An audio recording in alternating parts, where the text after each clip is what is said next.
And you will find other benches on the route. In total are 8. One in Ballata, one up in Hutchison Hut, high up in the Cairngorms, and then you get to Peterhead, and the bench is there. I'm told, so I haven't verified it, that is the most easterly point of the UK, and it looks straight to Norway. My first meeting was with the knitting club, and they were doing amazing things. They even knit the Queen in Braemar, and for me, they knitted a little mountain hare. And so I made a drawing on this tablecloth, and all along the way, people that I talked at the end of when they gave me their story about their COVID time, they signed the tablecloth, and in the evenings I embroider it.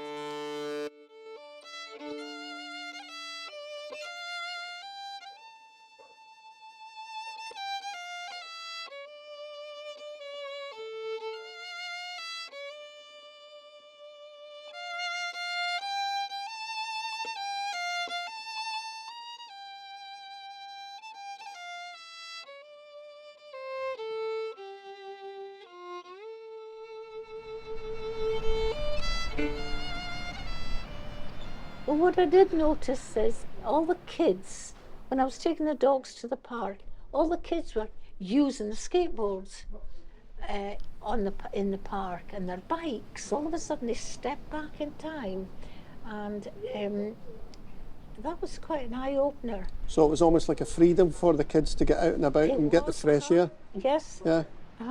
And that's what then got me, said, no, we can move forward from this.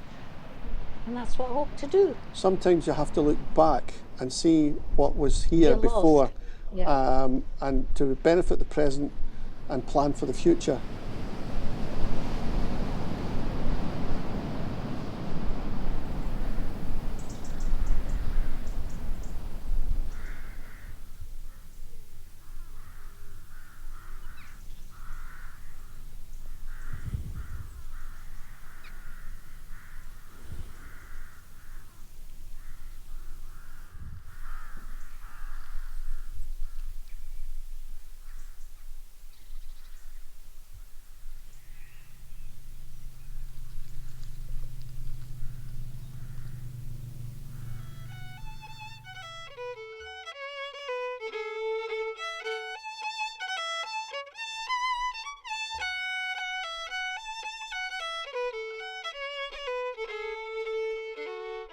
Did a lot of walking during isolation because we just walk out the door, and you could walk for hours a day and you wouldn't see a soul, which was fine.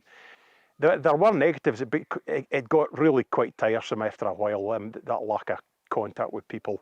As a musician, I'm meeting the public on a weekly basis, several times a week, actually, in a lot of cases. So nae and that really, it was something you begin to miss. Nae getting close contact with family and friends.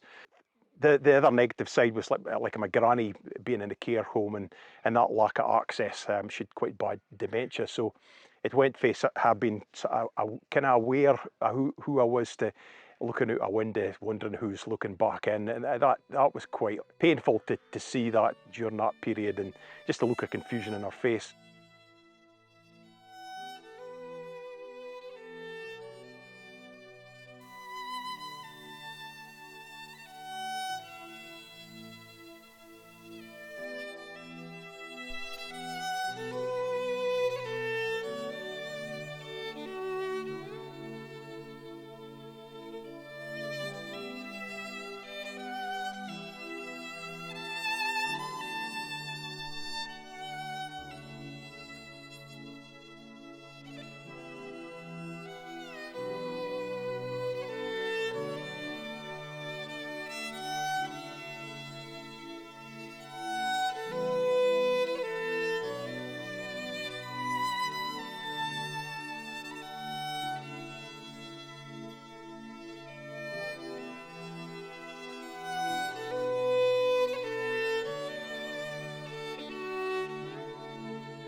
I'm probably old enough to remember when there would have been a railway line here. This area is very, very flat and it's very agricultural. It seems to be mostly arable rather than mixed farming, which would have been a good few years ago when there was a big market mod here. And I mean, it was a day out and there'd be loads of local farmers coming and getting their stock here and selling and buying and that sort of thing. But walking along by the railway line, it seemed to me that it was one of the few areas left that was good for wildlife. You know, there's a lot of wildflowers, a huge variety of wildflowers either side of the track.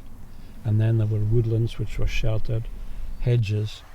But if you go either side, maybe 20 metres either side of the railway line, you're onto massive prairie-like arable fields, which are kind of magnificent in a way with that, you know, that barley blowing in the wind and that. But it's fairly, to my way of thinking anyway, it's fairly wildlife deficient. That is one thing that strikes me right away. It was nice. We met a few people on the way, and people seemed to be friendly on that walk. You know, that was an impression I got. We had school children in the morning. You know, quite often you find these primary kids, primary 5, 6 and 7, and they're looking at the ground and not that interested. A lot of them were farmers' bairns, and I have to say that this lot were fairly engaged with the idea of it, and I must say I found that quite reassuring.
It was difficult wearing masks in school. Yeah. I found, because it's like it was like it's very restricting. It's quite dehumanizing in a way. Yeah, yeah, it's you weird. See...